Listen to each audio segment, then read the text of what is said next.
if you decide to use the Keith Rail Trail as a cyclist, I guess there's a couple of points to be made. The type of bikes that work well on this trail.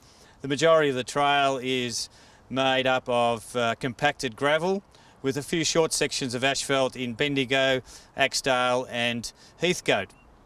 And so the type of bikes that are best are mountain bikes, flat bar bikes and touring bikes. They're bikes with a reasonable size tyre. The classic road bikes, while not well suited, have been using the trail. If you're a skilled rider, that will suit you along the trail as well. So that's accessing the trail and the type of people that can use it. What are you going to see on the trail? Well, that's one of the key highlights of the Keith Rail Trail. Starting off in Bendigo, you've got the Bendigo Creek, and then you're moving in an eastward direction. And all this is through an urban area, some factory areas, but you get into a natural forest environment in the Juniton area. Juniton has close by a caravan park for those that are looking for accommodation, and also some native reserves that are in that Juniton area. There's actually 3 natural bushland reserves in the Juniton area that adjoin the trail and are great for exploring, especially at that springtime when the native flowers, the wattle, etc. are out along the rail trail. As you move further eastward along the trail, which at this stage is a gravel trail, you'll see a lot of the improvements that have happened, the crossings of roads and the bridges. And then till you get to Axe Creek. Axe Creek is a lovely little waterway, not a rushing stream. It has a natural weir, a rock weir, just down from the new trail bridge that goes across it. And so it's a great spot just to stop, catch a breath, take a bit of a picnic, take in the scenery. There's always a few birds, water birds, etc. on the small amount of water, even in most times of the year. It does, of course, in the middle of summer dry out. You're then reaching one of the next stations, which was called the Longley Station, and that's where there's a horse fraternity there. I've got the Peppercorn Park, which is built on top of the original railway station. The trail skirts around that and heads over Sweeney's Creek, which is normally a dry creek.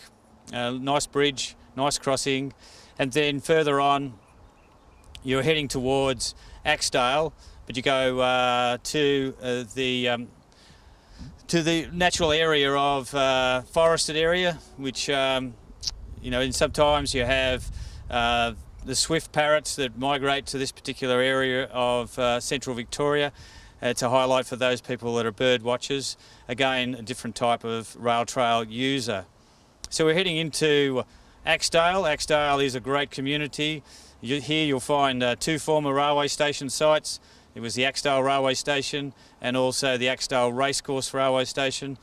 And in Axedale, a number of facilities such as the General Store, the Axedale Tavern, great spot for a lunch and a refresh and a bit of a break. The trail then goes down into the Campaspe River Reserve. What a fantastic area this is. Natural river reserve, a flowing river that comes out of Lake Epilock. I'm told that there's platypus in this particular area. And the reason, one of the reasons why then, that there's an outdoor statue, a bit of sculpture, that was created by Yvonne George that's down on the river. It's called the Platypus Compass. It's certainly a sight to see, one to get your photo taken with, and also area with tables and chairs just to have a rest, have a picnic, just take in the environment around that particular area. You then go through what we know as the Axedale Tunnel. Not really a railway tunnel. But this is a under-road crossing for the trail so that you don't have to mix with busy trucks and cars. And then across a fantastic concrete trail bridge that goes across the Campaspe River. Stand in the middle of this and you can view the road bridge. The road bridge, probably, if you've been across that bridge in your car, you've probably not even realised it's any different than most other bridges. Stand on the Keith Rail Trail bridge and look across and you see these beautiful bluestone piers that were there a couple of bridges beforehand, but are still being used today. A great sight with the river water flowing through there. Once you've left that river environment, what we're doing at the moment is skirting around the Axedale Quarry, which is where the railway line originally went through. Of course, that's mineral extraction area and we can't go near that. And so the rail trail works around along the Mackay Highway and then darts into the Knowsley Forest. What a great environment this is. forest. I think it's roughly 3 kilometres across when the trail goes across it. Often you're seeing black wallabies scurrying across the forest floor, and the swift kites come in there, swift parrots, sorry, come in there, their breeding area, and for their move north from the Antarctic. And that particular area has got a picnic area on smart track. So there's signs, hopefully, when you go through, that'll show you exactly where to deviate from the rail trail. There's a couple of dams there, nice spot to chill out. Continuing on through the Knowsley Forest, the next highlight probably is on what's called Sportsman's Hill, or some people know it as Moorabbie Hill. There's a stop-off point there, some tables and seats to have a rest, and a great vista looking south across the landscape. You're looking across Lake Eppalock, although you can't see the water at that point, and to the mountain range of the Great Victorian Dividing Range across there in the distance. Further on, you're going in through across the lake. That's quite an interesting experience. Depending on the level of the lake, there's a new 90-metre bridge across Mount Ida Creek, and on high water level, you'll be surrounded by water on either side of the trail. It's elevated across that particular water mass. Following that, you're going through Derrinal. Close by is the Derrinal railway station. We don't actually go through the station area itself due to road changes, but that can be seen from a distance, and there also is a rest stop there called the Derrinal Rest Stop. Further on, you're going through the One-Eye Forest. This is a beautiful forested area.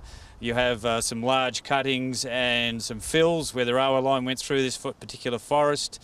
It has a natural environment, of course, managed by Del Whip, and not far along there, if you deviate off the trail, you can see some fantastic red brick culverts that are constructed in the round fashion. And for those people that are searching out railway history, this is a little gem, of course, through that particular area.